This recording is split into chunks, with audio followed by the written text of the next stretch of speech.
So welcome to episode 3. I'm Rich Flynn along with Suzanne Wyman, known as the best party psychic ever. And tell everybody how you perform in public, if perform's the right word, and how you've made a living in public as a psychic. That is such a great question. I don't think that people generally like to hear what a psychic has to say, but the experience is I don't give any fortune telling. I talk about who I believe you are. And by you and I working together in a restaurant that had dancers and Musicians. musicians and all sorts of artists there, that I wasn't just doing readings, I was developing the art of the conversation. And the conversation is so important. People have forgotten how to have a good conversation, how to enjoy a good conversation, and how to interact within the conversation. So it's about the conversation today. That's what it is. She would walk in up to a table with a group of ladies mostly, and they've never had a psychic reading before. And she'd go up and she'd talk to them, and they'd be so happy at the end of the experience. But I don't know if that's really what's important in the psychic experience, working in public. People just want to hear about themselves.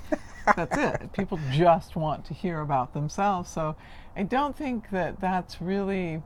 I've learned how to let people talk and tell them what it is that is true about them. The fun part of talking to a psychic in a restaurant is a stranger tells you something about yourself that only you really know, and they tell it to them, I tell it to them in such a way that they don't see any need to deny it. Now, the funny thing of it is that I have seen friendships just fall apart underneath those situations where the person says, well, I didn't know that about you, and the other person said, well, that's absolutely true. And I've seen people fall in love with each other again. I've seen people reconnect. I've seen people really see each other for the first time. That's the fun part. That is the fun part. That is a lot of fun. What does we say about people who don't want to get a reading?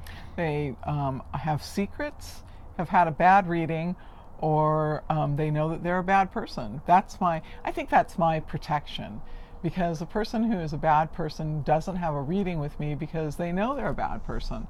And the person who's had a bad reading, well, I tell them, let's go find that psychic and we'll tell them how bad they are. But that is the rarity. That really is the rarity. Most people that don't want to have a reading have a secret, or they're a bad person. That's it. So what makes you a unique psychic? First of all, I don't have to work for the psychic energy. I was raised in a psychic home. I was born psychic, and I have the psychic markings on my hands and feet. So I never have to work for the psychic energy. And I've never sold out. I only do what I really can do. That's it. So this is episode 3. Look forward to episode 4. All right, let's do it. Let's do it again.